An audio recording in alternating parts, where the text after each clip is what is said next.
Pragyan asks, are Pashtuns descendants of Turkic tribes or are they the descendants of Iranic tribes?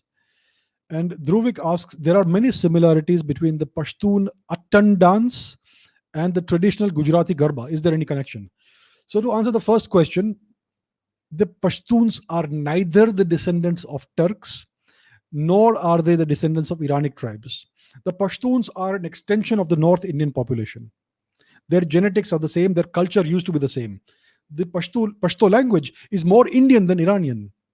The pronunciation and the accents are more Indian, are more North Indian or Indian than they are either Turkic or Persian. So it is closest to India linguistically, ethnically, and before the Islamization, also culturally. So before the Turkic invasion of India, which included Afghanistan, before those invasions happened, Afghanistan was a Hindu Buddhist country. The Pashtuns were Hindus and Buddhists. The When the Turkic invasions happened, that time Buddhism was at its peak in Afghanistan, and that entire thing was destroyed very quickly. So I think Afghanistan was one of the first regions of India that fell to the Turkic invasions. But until the 1500s, the Afghans, the Pashtuns, saw themselves as natives of India.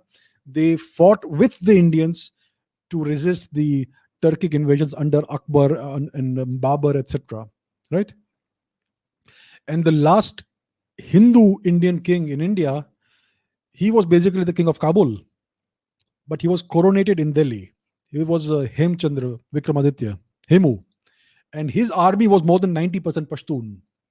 So the Pashtuns are Indians today. They most likely don't see themselves as Indians, but genetically, ethnically, they are Indians, and linguistically as well. Now, the second question is, there are many similarities between the Pashtun Attan dance and the traditional Gujarati Garba. Is there any connection? Let me show you a couple of video clips of the Pashtun Attan dance. Here is clip number one. Let me remove this thing 1 second. Here. Okay, here is clip number one.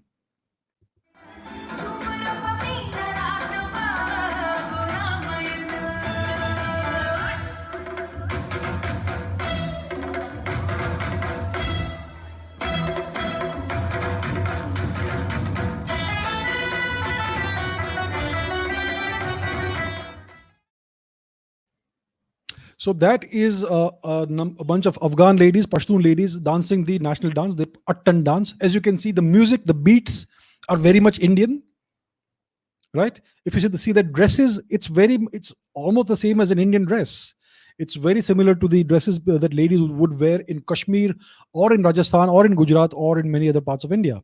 Very nice, beautiful, colorful dresses. So that is the actual culture of Afghanistan. Let me show you one more clip of Afghan men doing the doing the Attan dance.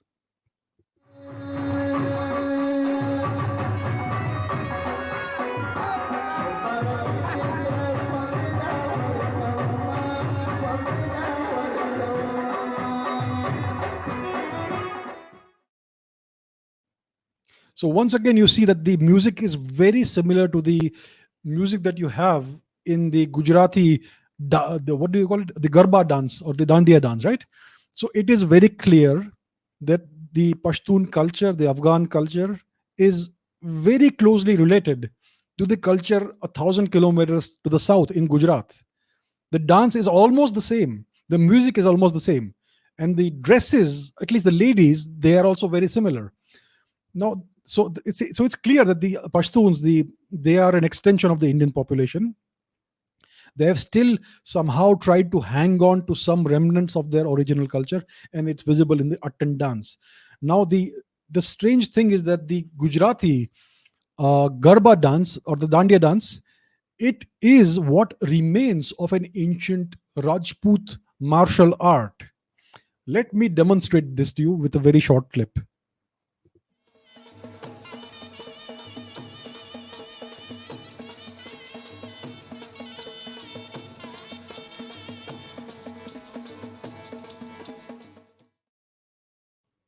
So that is how the Gujarati Garba dance and the Dandiya dance originated. It originated in the lost Rajput martial art of sword fighting. As you saw in that clip, it is very much sword fighting moves that gave rise to this dance. So that is the ancient connection between the ancient lost Rajput martial art of sword fighting, between the Gujarati Dandiya and Garba dance, and the Afghan Pashtun Attan dance. It is all the same. It is part of the same family. Isn't that fascinating?